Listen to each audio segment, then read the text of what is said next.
My name is Rachel Whitmore, and the night I almost died was the first time I truly understood what fear meant. It was around 2:18 in the morning when I woke up choking on smoke, the air thick and acrid clawing at my lungs. My bedroom, once just a place of routine misery, was glowing orange, not from a lamp, from flames. Somewhere in the house something was burning, and I couldn't open the window. That's when I noticed it. The frame was nailed shut, every edge sealed with what looked like thick industrial glue. I clawed at it anyway, splinters cutting into my fingers, my breath-shortening panic swelling inside me like a balloon about to burst. That's when I screamed, not just out of fear but betrayal, because my parents had sealed that window, just like they'd locked my door from the outside every night for the past year, just like they'd whispered about keeping me safe when they took my phone, my keys, and slowly every piece of autonomy I had.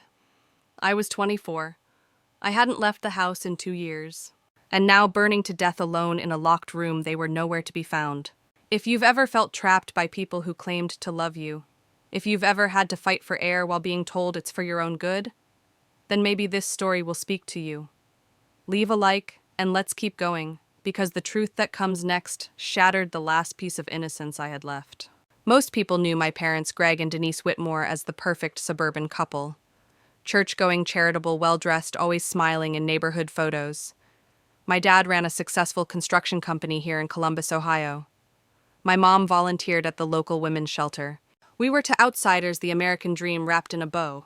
Growing up, people used to say I was lucky, and I believed them for a while. I thought it was normal that my mother picked out all my clothes until I was 18. I thought it was love when my father wouldn't let me join the school choir because evening rehearsals aren't safe for girls. I thought I was the broken one when I wasn't allowed to sleep over at anyone's house, even though I was the top student, the one with no detentions, the one who always came home straight after class. The day I got my acceptance letter to the University of Michigan, I remember screaming with joy. I had worked for it my whole life. Straight A's, community service, leadership roles. But when I handed the envelope to my parents, I didn't get a hug, or a "we're proud of you." I got silence. Then my mother calmly folded the letter and placed it in a drawer. "You'll be attending community college," she said without looking up. "Online. So we can keep a closer eye on your anxiety." That was the first time I realized the truth might be different from the story I'd been told my whole life. That wasn't love. That was control. From there, everything tightened. My laptop had parental blocks at 21. I wasn't allowed to drive alone. My mail was opened before I ever saw it. When I tried to resist, they told me I was getting worse. They took me to doctors who'd never seen me before, but prescribed heavy anti-anxiety meds based on nothing but my mother's word. "She's having delusions," she whispered behind clipboards. "She thinks we're hurting her." At night, I'd stare at the window wondering what it would feel like to climb out and run. I didn't know back then that it had already been sealed shut. By 23, I was barely a person anymore. I was a patient, a project, an inmate in my own home. But on that night, when I saw flames licking up the side of the hallway wall, when I pounded on the door until my knuckles bled and nobody answered, I knew. This wasn't protection. They didn't just want to keep me close. They wanted me gone. And if I hadn't hidden an emergency phone months earlier, God knows what would have happened. I'll never forget what I told that 911 dispatcher. "My name is Rachel Whitmore. I'm trapped. My parents locked the door. The windows are nailed shut. They left. There's a fire. I think they want me dead." And what happened next proved I wasn't crazy after all. If you've ever had to fight for your version of the truth for your freedom, your safety, don't scroll. We're just getting started. I used to think control looked like shouting, slammed doors, fists pounding the table. But in our house, control smiled. It wore pressed button-down shirts and soft beige cardigans. It offered you hot cocoa when you cried, then asked what you did wrong to feel so upset. My parents weren't violent. That's what confused people. They didn't hit. They didn't scream. They whispered, corrected, adjusted, until the version of you that existed no longer resembled the original. I grew up in a quiet, clean neighborhood on the northeast edge of Columbus. We had manicured lawns, motion sensor porch lights, neighbors who hosted 4th of July barbecues. From the outside, my life was idyllic. People used to call my parents salt of the earth. They were polite, punctual, dependable. The kind of folks who brought casseroles when someone's grandmother passed and remembered your dog's name at the pharmacy. And inside that house, I was their only child. Their miracle. My mother, Denise, had several miscarriages before I was born. She told me this often. She would say it with tears in her eyes and a hand on my cheek. "You're the reason I breathe," she'd whisper. And for the longest time, I believed it. From as early as I can remember, my world revolved around schedules and silence. My day began at 6:45 sharp. Bathroom access was timed. Clothes were laid out the night before, modest, coordinated, free of logos or trends. Breakfast was nutritional perfection: one boiled egg, one slice of dry toast, half a grapefruit. No deviation. My lunchbox had labels, my snacks were measured. I wasn't allowed chocolate until my 12th birthday, and even then it was just one square after dinner under supervision. My classmates envied how put together I was, but none of them knew that I wasn't allowed to open my own windows.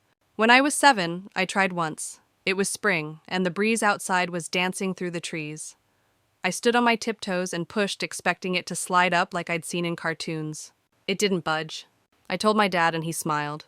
"That one's broken, kiddo," he said, ruffling my hair. "We'll fix it." They never did. By the time I was 10, I'd stopped asking. I wasn't allowed to go to sleepovers or ride my bike beyond the driveway. Too many dangers, my mom would say. Too many unknowns. I never joined Girl Scouts. Wasn't allowed to go to summer camp. When I was invited to birthday parties, my mom insisted on calling the parents first. If she didn't approve of their values, I didn't go. "You're special," she'd remind me, "and special people require special rules." And I clung to that idea. I had to. Because the alternative, the idea that something was deeply wrong, was too terrifying. When I hit middle school, things got even more structured. I wasn't allowed to pick electives. I wasn't allowed to join clubs. My school counselor once recommended I try out for the debate team, said I had a sharp mind. My mother told her I was too fragile for confrontation. That word, fragile, it haunted me. At 13, I started writing in secret. Journals, letters I'd never send, tiny pages folded and hidden inside books I knew my mom wouldn't read. It was the only place I could admit that I felt suffocated, not sad, not scared, just invisible. Every expression, every movement, every word was monitored, then rephrased for me if it didn't meet the standard. If I looked annoyed, my mother would correct my eyebrows. "Smile softly," she'd say. "No one likes a girl with a hardened face." I wasn't growing up. I was being curated. By the time I turned 16, I knew what was happening wasn't right, but I didn't have the vocabulary to describe it. There was no bruising, no yelling, just absence of choice, of voice, of air. If you've ever felt like your life wasn't your own, even when everyone around you said you were lucky, you're not imagining things. You're not alone. The scariest part of growing up in a cage that looks like a home is that no one thinks to break the door open, because to them it doesn't look locked at all. When I was 17, I stopped trying to be the daughter they wanted. I didn't announce it. I didn't slam a door or throw a tantrum. I simply began to withhold parts of myself, like closing the blinds one slat at a time. I still woke up on time, still dressed in the outfits my mother chose, still said thank you after every bland, portion-controlled meal. But the spark behind my eyes, the one my teachers used to compliment, began to dim. I wasn't rebelling. I was retreating. My parents noticed. Of course they did. In our home, every silence was suspect, every exhale measured. "What's wrong with you lately?" my mother asked one morning, her voice soft like sugar, but it scratched like salt. "Nothing," I replied, my face neutral. "You've been distant." "I'm just tired." "You didn't smile during dinner last night." "I had a headache." She stared at me a long time. "Are you still taking your supplements?" That word, supplements. They'd started giving them to me when I was 15. Just vitamins, they said. For your anxiety. No labels. No prescriptions. Just tiny beige pills in a weekly organizer with no brand, no expiration date. At first I took them without question, but over time I noticed the side effects. Brain fog, dry mouth, a sense of floating. The world began to feel slightly out of focus, like I was watching my life through a fogged-up glass. That year I started faking it, tucking the pills under my tongue and spitting them out into tissues when no one was watching. It was the only act of control I had left. Still, their narrative persisted. "You've always been a delicate one," my mother would say to our pastor's wife. "Rachel's sensitive. We try our best. Greg and I have sacrificed everything for her," she'd add with a tight smile. "But we worry." She said those words in front of me, often, and I started to believe them. What if I was unstable? What if I really did need their help? What if, like they claimed, I just wasn't built for the world? That's the thing about psychological abuse. It doesn't break you all at once. It erodes you slowly, quietly, until you no longer trust your own reflection. My dad, Greg, was quieter than my mother, but his silence screamed in other ways. He never argued with her, never challenged the rules. When I once asked if I could join a weekend robotics club just once, he gave me a look so sad, so resigned, it felt like an apology wrapped in defeat. "I'm sorry, Rach," he murmured. "Your mother thinks it's too much stimulation." Stimulation. That was the word she used when anything threatened her control. Music was stimulation. Friends were stimulation. College, independence, dreams, all stimulation. What she really meant was disruption. One day I asked if I could get a driver's license. I was 17. Every one of my classmates was already driving. My mom's lips tightened. "We've discussed this," she said flatly. "It's not safe." I wanted to ask for who, but I didn't. Because by then I knew the answer. Later that week, she sat me down in the living room, her hands folded neatly on her lap. "I spoke to Dr. Anderson," she said. Dr. Anderson wasn't a real doctor, not to me. He was a family acquaintance with a PhD in nutrition who my mom insisted was qualified to manage my condition. He never met with me privately, never examined me, but he nodded solemnly at her every word. "He agrees we should adjust your supplements," she continued. "You've been moody." That night, I lay awake in bed, staring at the ceiling, trying to remember the last time I made a decision that wasn't pre-approved. The last time someone asked me what I wanted, I couldn't. All I could do was press my palm to the window beside my bed, the one that still wouldn't open, and wonder how long it would be before I disappeared completely. If you've ever felt yourself fading little by little until even your own thoughts feel foreign, you're not being dramatic. You're surviving something real. And survival, I was about to learn, was just the beginning. The first time I tried to open the window again, I wasn't trying to run. I just wanted air. It was the middle of June. The house was still, my parents asleep. I remember the moonlight slipping in through the blinds, casting pale stripes across my floor. I'd been tossing for hours, the heat unbearable, the silence even worse. I got out of bed barefoot and padded toward the window, more out of instinct than rebellion. My hand curled around the frame. I pushed. It didn't budge. Again. But this time something was different. I crouched, squinting. Along the edge, I saw it, a dark, tacky line that shimmered slightly under the moonlight. Sealant. Thick, industrial grade. It hadn't just been locked, it had been glued. Why? I pressed my ear against the glass. Outside, cicadas sang their summer lullaby. A car passed down the street. The world was still out there, real loud, free. And I was sealed inside like a museum artifact no one was allowed to touch. The next morning at breakfast, I asked. I kept my voice light, my tone casual. "Hey, Mom, did you seal my window shut?"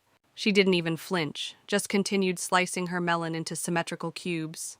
"There was a draft last winter," she said smoothly. "You remember how high the heating bill was? It was June, and we hadn't used the furnace in months." I said nothing. I ate my carefully arranged melon, nodded, and swallowed that lie like all the others. But that morning something inside me cracked. It wasn't loud. It didn't scream.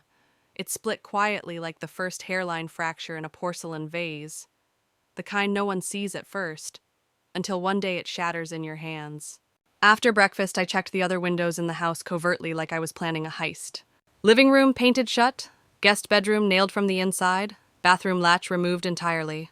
It wasn't just my room. The whole house had been engineered to keep me in. That night, I dug out an old copy of The Count of Monte Cristo from the hallway shelf. I hadn't touched it since sophomore year, but something about it felt fitting. As I flipped the pages, a phrase stuck with me. "I am not proud, but I am brave. I shall escape or I shall die." The next few days, I started observing my parents not as a daughter, but as a captive taking inventory of her guards. My mother was the strategist, precise, unfazed, always 3 steps ahead. My father was the enforcer, silent, dutiful, never defiant, but never unaware. When I came downstairs one evening to get a glass of water and overheard them whispering about cutting her internet back to 4 hours a week, I knew. Whatever leash I had left, they were about to yank it tighter. So I made a plan. Not a big one, not dramatic, just a seed. I started testing the window each night. Tiny nudges, slow, silent pressure. I kept a butter knife tucked under my mattress and used it to loosen the sealant millimeter by millimeter. It took weeks, but progress gave me purpose. And for the first time in years, I felt like I was doing something. Not reacting, not begging. Choosing. But even as I chipped away at the glue, my heart pounded with the same question every night. Why would parents, loving parents, go to such lengths to keep their child locked inside? I didn't know yet. I only knew that I was breathing in someone else's idea of who I should be. and if I didn't find a way out soon, I'd stop being able to tell where their voice ended and mine began. If you've ever had to hide your truth just to stay safe, or quietly carve a way out when the door was nailed shut, then you already know some escapes don't look like running. They look like survival in slow motion. And mine had just begun. I was 18 when the locks changed. Not metaphorically, literally. I had just finished an online exam for a general psychology course, the only subject I was allowed to take, and came downstairs for dinner like always. Chicken breasts, steamed broccoli, a glass of water, everything neatly portioned, nothing seasoned. I sat down.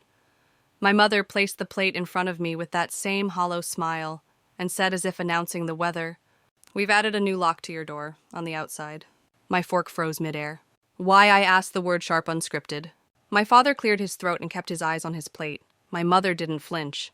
"You've been restless lately," she replied. "It's for your safety. Sleepwalking can be dangerous." "I've never sleepwalked." "You don't always remember," she said calmly, cutting her chicken into identical bites. "Trust me, Rachel. We're doing this because we love you." I felt my skin crawl. Something about the way she said "trust me" always meant the opposite. That night I waited until the house was silent. I crept toward the door and tested the knob. It turned, but then stopped.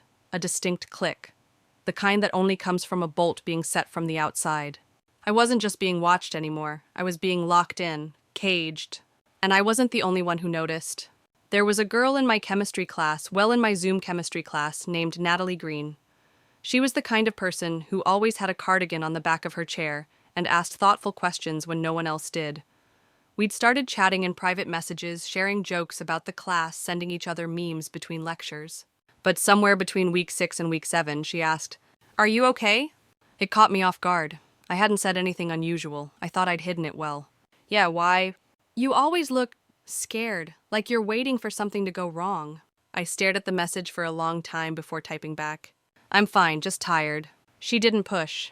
But the next day she sent me an article. Controlling Behavior in Families 7. Signs you might be experiencing psychological abuse. I didn't click it at first. I didn't want to. But by midnight I couldn't help it. As I read, my heart began pounding. It listed things like restricted access to outside contact, constant surveillance, isolation, from friends, controlling of medication, minimizing independence. It was like someone had walked through my house and written down everything they saw. I didn't cry. I didn't scream.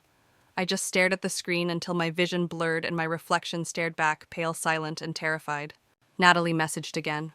"If any of that feels familiar, you can talk to me." That night I typed a response, then deleted it, typed again, deleted.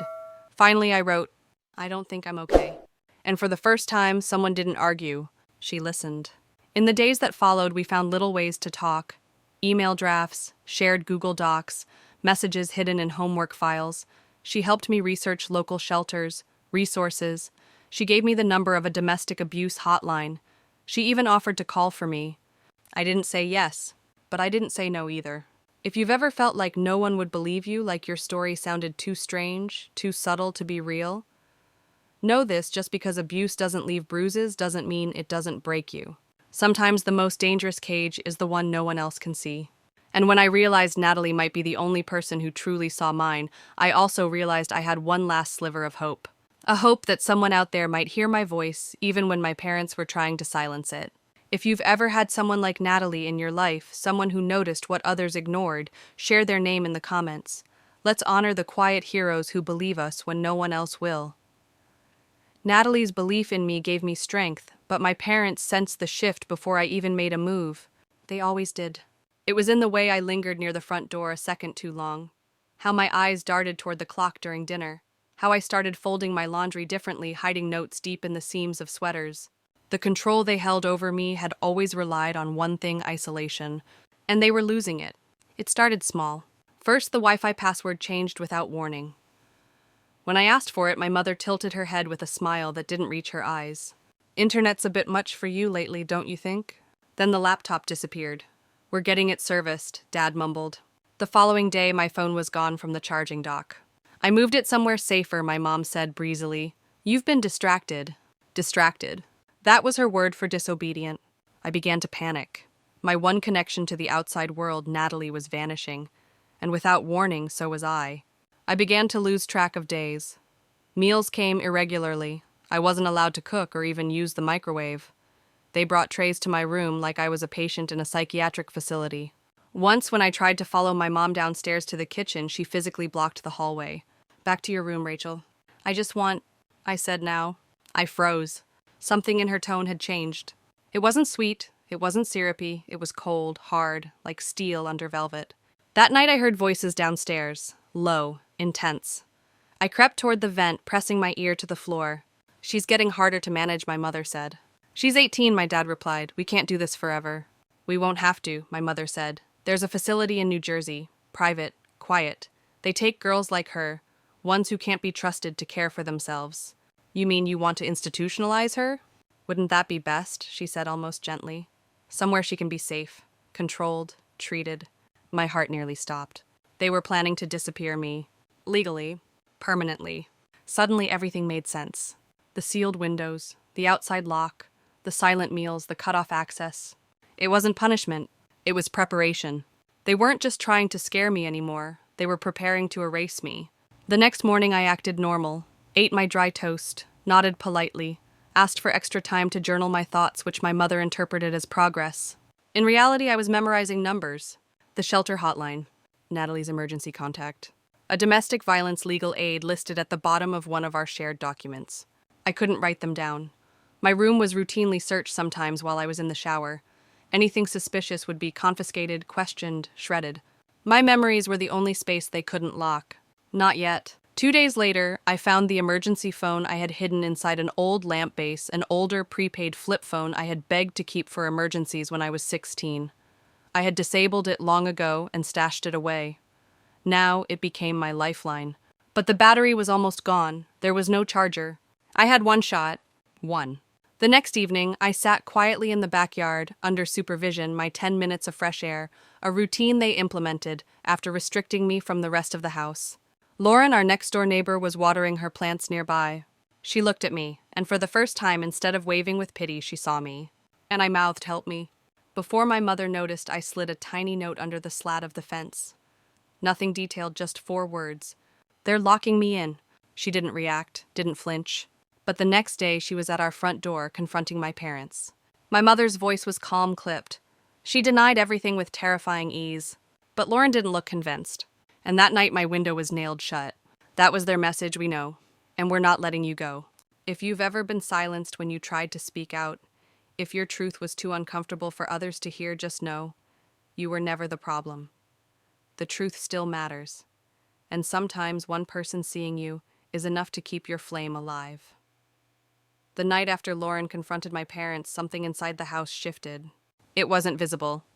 There were no screaming matches, no slammed doors.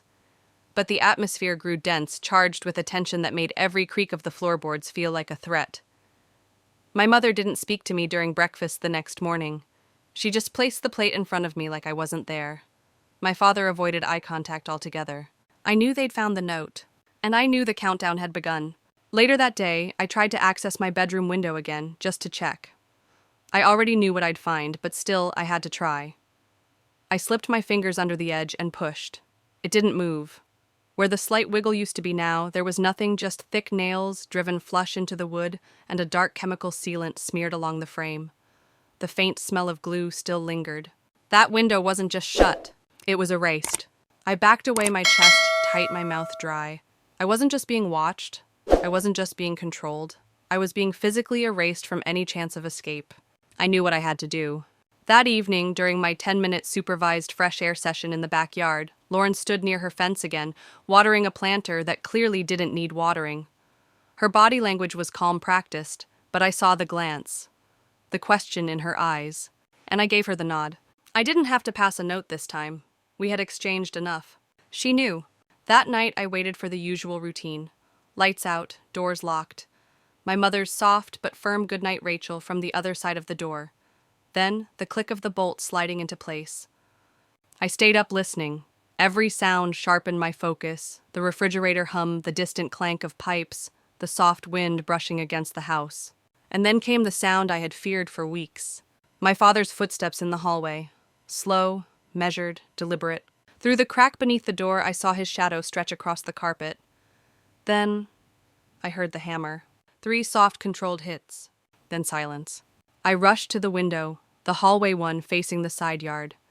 Peeking out between the slats of the blinds, I saw the silhouette of his arm swinging back and forth. He was hammering nails into the outside of the guest room window, locking that one too. They were sealing every exit, every crack, every possible hole through which I might slip into freedom. That same night, they took my phone, my books, even my desk lamp. My father unscrewed the bulb and pocketed it like it was a threat. "You need rest," my mother said calmly from the doorway. "We're worried about your sleep patterns." What she meant was we're done pretending. I had no light, no access, no voice. Except for one. That tiny prepaid phone, my miracle. I hadn't touched it in weeks, hadn't dared. But I kept it hidden inside the air vent behind my bed, wrapped in an old sock for noise dampening. I waited until the house was dead silent. My hands shook as I pulled it free, checked the screen. 1 bar of battery left. No charger. I inhaled deeply, like someone about to dive underwater. I typed the message to Lauren. They nailed the windows. I'm being locked in. Then I powered it off. Just in case. The next morning, Lauren was back. She stood at the fence, not saying a word, just watching our house. A silent guardian, a lighthouse. Then she disappeared. I didn't see her again that day. And that scared me more than anything. Until I heard raised voices at the front door. Lauren had returned with fire in her throat. She was arguing with my parents. I couldn't make out the words, but the tone said enough she knew. She wasn't backing down. I ran to the window, pressing my face to the glass. I saw her, furious, defiant.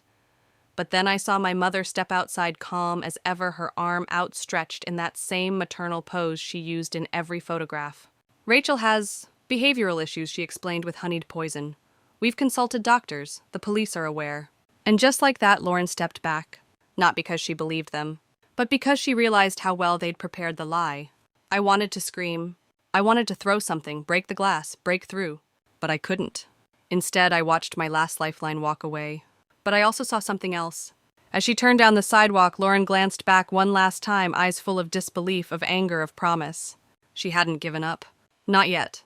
If you've ever stood at the edge of hope, watching it disappear behind someone else's door, then you understand how cruel silence can be. But if anyone has ever seen you, really seen you, when no one else did share their name in the comments. Because sometimes remembering who saw you might just save your life. The day after Lauren left, everything changed. There was no yelling, no dramatic confrontation, just a sudden chilling quiet that wrapped around the house like plastic wrapped tight, invisible, suffocating. At breakfast, my mother said nothing. She didn't even look at me. My father sat stiffly at the table, his eyes fixed on a crack in the wood. The silence was more dangerous than any shouting could have been. It wasn't absence, it was strategy. I took a bite of oatmeal, dry and unseasoned, and stared down at the bowl. Something about the neatness of it, the perfect scoop, the symmetrical dollop of raisins felt like a mockery. Everything in this house was polished, ordered, structured, but underneath it reeked of rot. By noon, I realized I was being watched again more than usual. My bedroom door had a new latch installed, one that locked from the outside with a key, the kind you see in institutions. My bathroom privileges were altered too. I was escorted now. My mother stood outside the door. 5 minutes, she said the first time. You don't need more than that. She even timed it. When I came out the hallway, light was off her silhouette, waiting like a ghost. You've been disoriented lately, she said. We can't risk accidents. That word again, disoriented. The new umbrella for any action I took that didn't align with her will. The next day, the medication changed. The beige pills were replaced with a new set this time, darker capsules twice a day. These are stronger, she said gently. Your condition's escalating. We need to stay ahead of it. What condition? I asked for the first time in weeks. She blinked slowly. Rachel, sweetie, we've talked about this. No, you've talked. I've been told over and over. She gave a sad little smile, the kind she always wore when she was about to gaslight me into silence. That right there, that defiance. That's a symptom. I took the pill that day only to spit it out the moment she turned around. But even that small act of rebellion was costing me energy. The pills, even unswallowed, were starting to get under my skin. Maybe it was placebo, maybe it was fear, but I felt slower, foggy, like my brain had a thin veil over it I couldn't peel off. Each day blurred into the next, and I knew they were preparing something final. Because one night, as I pressed my ear to the vent in the hallway, I heard my mother's voice, low, confident, deadly. She's slipping further. We've scheduled the intake. They have a bed open this Friday. Intake. Bed. facility. They were finally doing it, committing me. And not because I was unstable, but because they needed me to be. Because if I escaped, if I talked, every lie they'd built for 24 years would collapse. They'd built a perfect narrative, the loving, overburdened parents of a fragile, troubled girl who needed constant monitoring. They had doctor's notes, prescriptions. Their church believed them. The neighbors smiled when they passed. And now Lauren was gone. Natalie wasn't responding to messages. I assumed they'd somehow blocked her. I was alone. Except for one thing. That phone, that cursed beautiful half-charged lifeline. I hadn't dared turn it on in days. But that night, after hearing the word intake, I made a decision. I lay awake until 2:17 a.m., the same time the house always fell into its deepest stillness. The same time I'd heard nails being driven into the window frame the week before. I opened the vent, pulled out the sock-wrapped phone, powered it on. Still 1 bar of battery. No signal. My heart nearly stopped. Then a flicker. 1 bar of signal, weak but alive. I didn't text Natalie. I didn't message Lauren. I dialed 911. Not yet to call, just to be ready. Because I had a feeling something was coming. Something worse than being watched. Worse than being erased. And I would only get one chance to scream. If you've ever had to sit in silence planning your escape one breath at a time, tell me in the comments what was your breaking point. When did you realize no one was coming, and you had to save yourself? 2 nights later, the fire came. But it wasn't started with matches. It wasn't dramatic at first. There were no screams echoing through the halls, no alarms blaring, just a smell. At first I thought it was my imagination, the scent of something burnt, faint, bitter, threading its way under the crack of my locked door. It smelled like forgotten toast, like scorched plastic. I pushed myself out of bed and pressed my palm to the wooden door. It was warm, not hot, but definitely warmer than it should have been. I leaned closer and heard a sound I hadn't heard in months. Movement, voices downstairs. But not panicked ones. Not scrambling or shouting, just talking, calm, muffled, controlled, and then silence. No footsteps coming toward my door, no one checking on me, no one yelling for me to evacuate. That's when I knew. I ran to the window, tried to shove it open, even though I already knew it was no use. The sealant held. The nails stayed firm. My hands slipped against the slick glued edges as I screamed into the glass. Help, fire, I can't get out. I grabbed the desk chair, slammed it into the window once, twice, 3 times. Cracks formed but didn't break. The reinforced glass held strong, like it was laughing at me. The smoke began creeping in under the door, dark tendrils curling like fingers into the corners of the room. I dropped to my knees, coughing, trying to stay low like we'd learned in fire drills back in middle school. But fire drills didn't teach you what to do when your parents were the ones who set the trap. They didn't teach you what to do when escape was never part of the plan. I scrambled to the vent, pulled out the old phone hands, shaking so badly I could barely press the buttons. I dialed 911. My voice cracked as I spoke to the dispatcher. Fire. I'm trapped. They nailed the windows, the doors locked, please. I barely got out the address before the coughing took over. My throat burned, my eyes streamed. The air was thick, churning with heat. And then I heard something. Outside. Car doors. Footsteps. I forced myself to the window and looked down through the warped glass. My parents. They were leaving. Greg and Denise Whitmore, the loving suburban caretakers, were walking calmly to the family SUV, keys in hand, smoke rising behind them. They weren't getting help. They weren't calling for rescue. They were driving away. I screamed, slapped the window with everything I had. My voice ripped out of me like a thread tearing from a sweater. They were going to let me die. That was the moment it hit me, not as a theory or suspicion, but as truth. This wasn't a loss of control. This was the plan. They'd locked the door, nailed the windows, waited until the middle of the night, then started the fire, and walked away. I collapsed to the floor, the phone still clutched in my hand, the dispatcher's voice echoing, "Help is on the way. Stay with me." But I was slipping. The smoke was thick now, black and biting. I pulled a wet t-shirt from my laundry basket, pressed it over my nose, crawled into the corner furthest from the door. My lungs screamed, my body shook. But then sirens, and a voice. "Rachel, Rachel, are you in there?" Lauren. She was screaming from outside, pointing, directing, yelling at the firemen. "She's in that room, 2nd floor, the windows nailed shut." I banged on the glass again. And then crash. The sound of it shattering, the rush of cool air, the blur of masked faces' arms pulling me out through the smoke. I didn't remember the descent down the ladder, didn't feel the oxygen mask. But I remember one thing clearly before I passed out, before the world went black. my mother's voice crying out behind police tape. She's unstable. She set the fire herself, and a paramedic beside me, his voice hard. We found the nails, and the lock. She didn't do this. If you've ever had to fight for someone to believe your truth, if your scream was the only thing separating life from death, drop a comment below, because sometimes one voice can be louder than 1,000 lies. I woke up 3 days later in a hospital bed with tubes in my arms and bandages around my throat. The first face I saw was Lauren. Her eyes were rimmed with exhaustion, and her hands trembled as she held mine. But in that moment, she looked like the strongest person in the world. "They're in custody," she said softly, as if answering the question I hadn't yet asked. "Both of them. Your parents. They're not getting anywhere near you again." I couldn't speak. My throat was too raw from smoke damage. But I didn't need to say anything. I let the tears roll silently down my face as her grip tightened on my hand. Later that day, a detective came to see me. His name was Jason Reynolds. Middle-aged, calm, and direct, he sat beside my bed like someone used to speaking to people at their most broken. "We found the hammer marks on the window frames," he said. "Fresh nails, sealant, the lock on your bedroom door, furniture pushed against it. The 911 call, 'Rachel, it's all on tape.' The dispatcher heard everything." I closed my eyes, overwhelmed by the relief and the weight of it all. For so long I had lived in the gaslit shadow of my own reality. Every instinct, every fear, every scream had been dismissed or reinterpreted by the people who claimed to love me most. Now someone else saw it. Someone outside believed it. Detective Reynolds paused, choosing his words carefully. "We executed a search warrant on the house. In what's left of the master bedroom, we found a fireproof safe. Inside were your mother's journals." Journals. I didn't even know she kept them. "They detail years of what she described as your treatment," he continued. "Descriptions of your so-called episodes, the medications she gave you, the doctors she circumvented. She fabricated everything." His eyes hardened.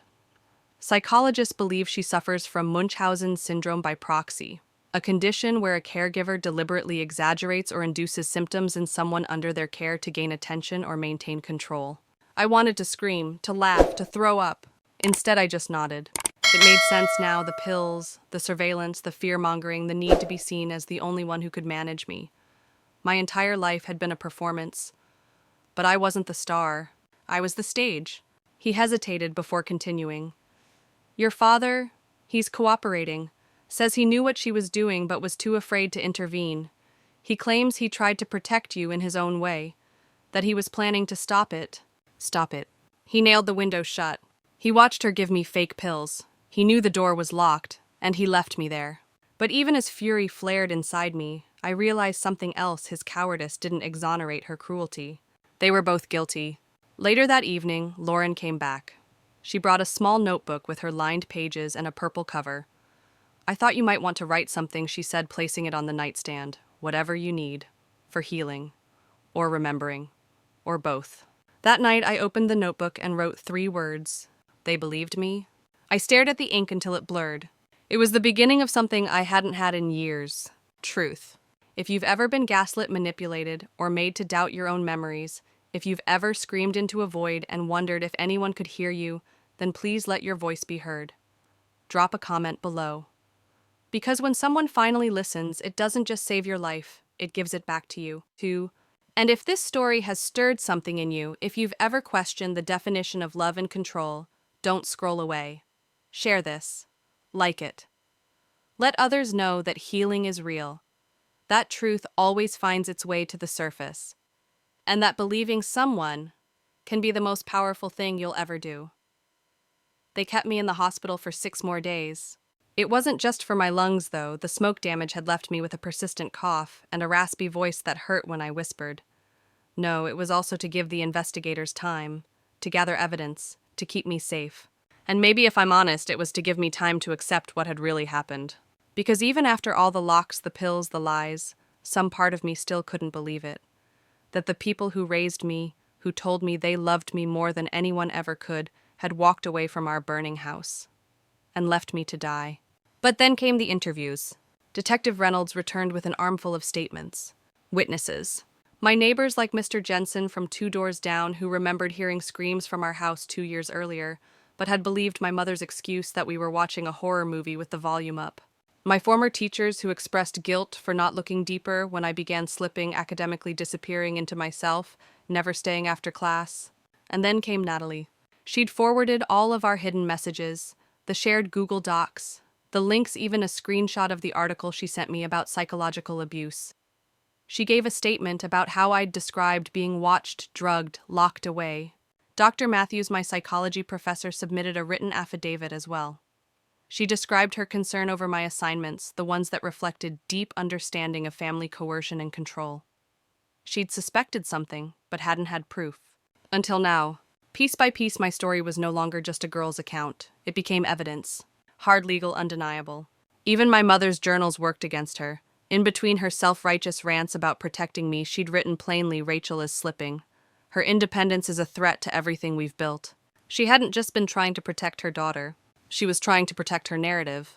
The most damning entry was dated 2 weeks before the fire. It read, "We're running out of time. If we can't bring her under control, we may have to remove her before she destroys everything." Those words sealed her fate. The district attorney's office moved swiftly. Charges were filed: attempted murder, false imprisonment, abuse of a dependent adult, unlawful medication administration, and reckless endangerment.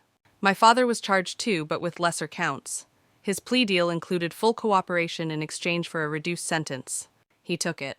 And in a courtroom just large enough to hold 2 rows of media and 1 silent daughter in the back, he testified under oath. Susan said a quick death was better than letting Rachel slip into a world we couldn't control. When asked if he agreed with her, he hesitated, voice barely audible. I didn't stop her. I watched him from across the courtroom. His face older, grayer than I remembered. When he looked at me, I saw regret. But regret doesn't undo intent. It doesn't pull nails out of wood. It doesn't unlock doors. The trial date was set. My presence would be required. The prosecutor told me it might take months. But I was ready. 'Cause for the first time in my life, I would walk into a room where people would listen to me. Where I would not be corrected, shushed, redirected. Where the truth wasn't something to be managed, it was something to be proven. And when the time came, I'd be the one on the stand. Not as a victim, but as a witness. To the fire, to the abuse, to the survival. If you've ever stood in a room full of people who refused to see what you knew in your bones, your own story, your own suffering, drop a comment below. Let's remind the world that even quiet voices matter, especially when they speak the truth. And if this story resonates, if you believe in shining light on silent corners, leave a like, share it, and stay with me, because we're not done yet. And neither is justice. The trial didn't begin with a bang. It started with the slow hum of fluorescent lights, the shuffle of papers, and the quiet tension that hung in the air like fog. The courtroom wasn't like what you see on television. No sweeping music, no dramatic outbursts. Just polished wood, a judge who barely looked up, and 2 people I once called my parents sitting in shackles, Greg and Susan Whitmore. My mother wore a soft blue cardigan. Her hair was neatly brushed. She looked like someone's doting aunt, not the woman who sealed her daughter's fate with a tube of glue and a pack of finishing nails.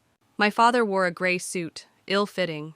He looked smaller somehow, not physically but spiritually, like a man who had withered under the weight of too many cowardly decisions. The prosecutor, a sharp-eyed woman named Julia Winters, began with the evidence. She played the 911 call first. My voice, hoarse and desperate, filled the room. "They nailed my windows. I can't get out. They want me to die." The jury froze. Some of them flinched. One woman covered her mouth. Another looked straight at me, eyes glistening. I didn't look at my parents. Because I didn't need to. I already knew they wouldn't be crying. They'd convinced themselves of their innocence long ago. The forensic analyst testified next. Photos of the window-fresh nails, sealant residue scratches from the inside, were projected on a screen. Then the lock on the door. The fire investigator testified that the fire started in the kitchen. No food on the stove. No evidence of cooking. No accident. Just timing. Perfect timing. Then came the psychologist who reviewed my mother's journals. She described the pattern of obsession control and mental fabrication that pointed toward Munchausen by proxy. She needed Rachel to be sick, the psychologist said. She needed her to be dependent. The moment Rachel began asserting autonomy, her mother's behavior escalated rapidly. My mother's attorney objected twice, but both times the judge overruled. Because it wasn't theory anymore. It was a diagnosis. My father's turn came on day 4. He took the stand slowly, every movement calculated. His eyes didn't seek mine, not at first. But when they did, I saw a flicker, regret maybe, or shame. I couldn't tell. I should have stopped it, he said plainly. But I didn't. He recounted how my mother slowly isolated me, how she restricted everything from social outings to snacks, how she started giving me medication-fabricated symptoms to doctors, and eventually how she started planning to make my absence permanent. He admitted to hammering the nails, to pushing the dresser against the door, to walking away while the house burned. Why, the prosecutor asked, quiet but firm. His voice cracked, because I was scared of her, and because I convinced myself maybe she was right. That sentence will haunt me longer than any lock ever could. Maybe she was right. Because that's how abuse works. It doesn't start with fire. It starts with doubt. The defense tried their best. My mother's attorney painted me as emotionally unstable, prone to exaggeration, and deeply imaginative. She's always had a rich fantasy life, he said. But that fantasy ended when Lauren took the stand.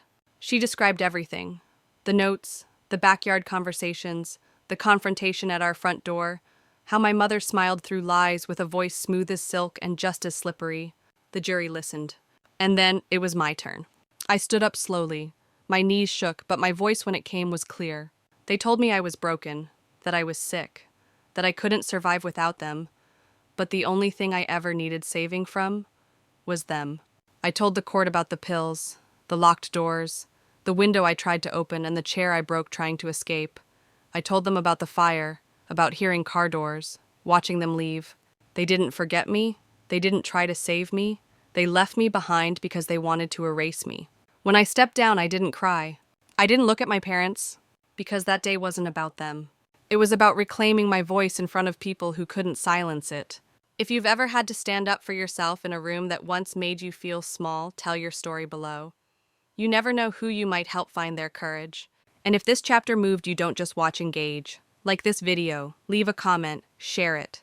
Because truth deserves to be heard, and survivors deserve to be seen. The moment the verdict was read, I didn't feel relief. Not yet. It was more like silence flooding a space that had been filled with static for years. The courtroom was still. The jury foreman stood voice steady. On the count of attempted murder, we find the defendant Susan Whitmore guilty. I didn't flinch. On the count of false imprisonment, guilty. On the count of abuse of a dependent adult, guilty. Unlawful administration of medication, guilty. My mother didn't cry. She didn't gasp. She just sat there, her hands folded neatly on the defense table, her face blank like a porcelain doll that had cracked clean through. And then came my father's verdict. On the count of false imprisonment, Gregory Whitmore, guilty. On the count of reckless endangerment, guilty. His eyes dropped to the floor. He didn't argue, didn't shake his head, just nodded almost like he already knew. The judge allowed victim impact statements before sentencing. I was given the option to read mine. I stepped forward slowly, my legs steady this time. For the first time in my life, I was about to speak without interruption, without correction, without fear that someone would twist my words into something else. My name is Rachel Whitmore, I began. I am 24 years old, and I was raised by two people who convinced me that love meant control, that protection meant isolation, that being cared for meant being owned. I glanced at my mother. You taught me to fear freedom. You built walls around me and called them safety. You drugged me, locked me in a room, and told me it was for my own good. I turned to my father, and you saw it, you knew, and you let it happen. My voice stayed steady, strong, but I survived. I found a voice in the silence you left me.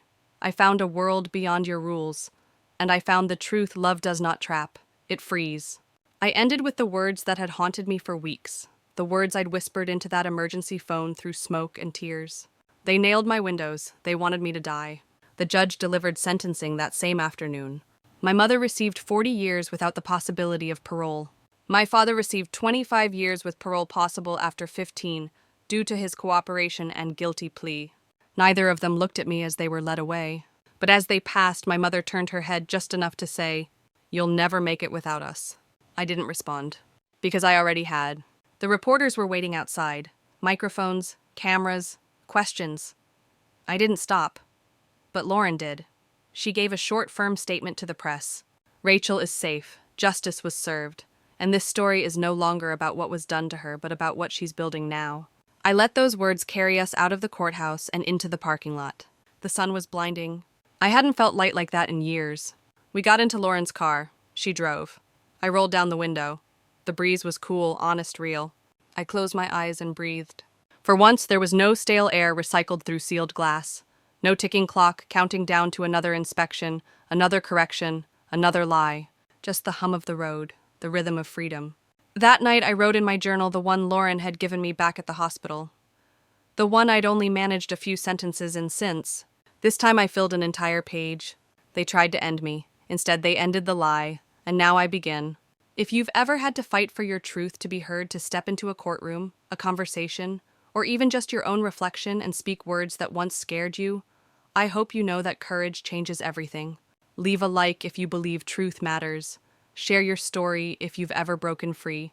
And subscribe if you're walking your own path to healing, because this journey isn't over. Not for me, not for you.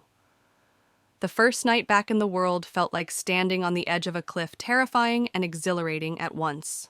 Lauren had offered me her guest room temporarily, a quiet space with a real window, soft sheets, and a door that locked only from the inside.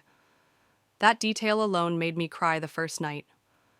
Not loud sobs, just silent, steady tears that soaked the pillow while I stared at the ceiling, unsure of what safety even felt like anymore. I wasn't used to making choices. I wasn't used to silence without suspicion. I wasn't used to freedom. Even the smallest things overwhelmed me. The hum of her refrigerator, the ticking of a wall clock, the fact that I could open a cabinet without asking. The next morning she handed me a mug of coffee, black, no sweeteners, no calorie count, no suggestions on how I should drink it, just coffee. You don't have to finish it, she said. You don't even have to like it, you just get to choose. Those words hit harder than any testimony in court. You get to choose. I hadn't made a real decision in nearly a decade. Not about what to wear, what to eat, who to talk to. I had been told what to do under the pretense of love until the very idea of choice had become alien. But now there I was, standing in Lauren's kitchen, holding a mug in both hands, realizing that I could pour it out, or add cream, or do nothing at all. The world felt too large, too bright, but it was mine. In the weeks that followed, I started therapy with a trauma specialist. Her name was Dr. Eleanor Simmons. She had calm eyes, a low voice, and a way of asking questions that didn't feel invasive. At our first session, I rambled. I tried to make jokes. I tried to act like I had already figured it all out. She waited. And then she said, "You don't have to make sense of what happened yet. You just have to let it be real." That simple sentence gave me permission to stop explaining, stop defending, stop trying to make it sound less terrible than it was.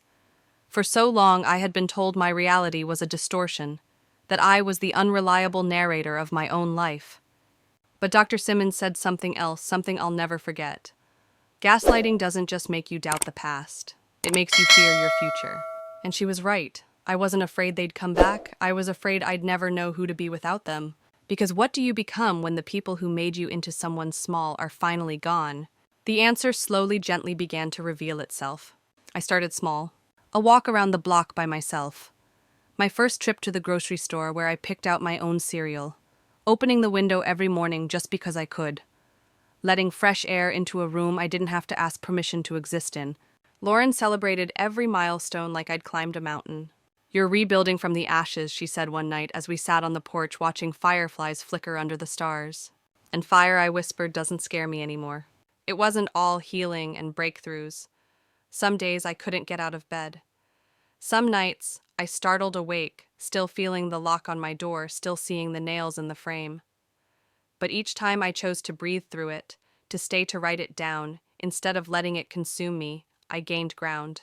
I began journaling every day, not just what I felt, but what I remembered. I wrote about the silence in our house, the cameras hidden in the vents, the way my mother arranged fruit into perfect circles and called it love. I wrote about the words she used, like weapons wrapped in ribbons, sensitive, ungrateful, fragile.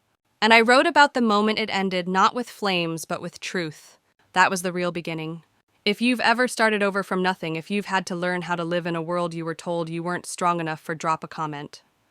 Because every sunrise after survival is a quiet act of rebellion, and if this chapter resonated with you, like it, share it, and stay with me.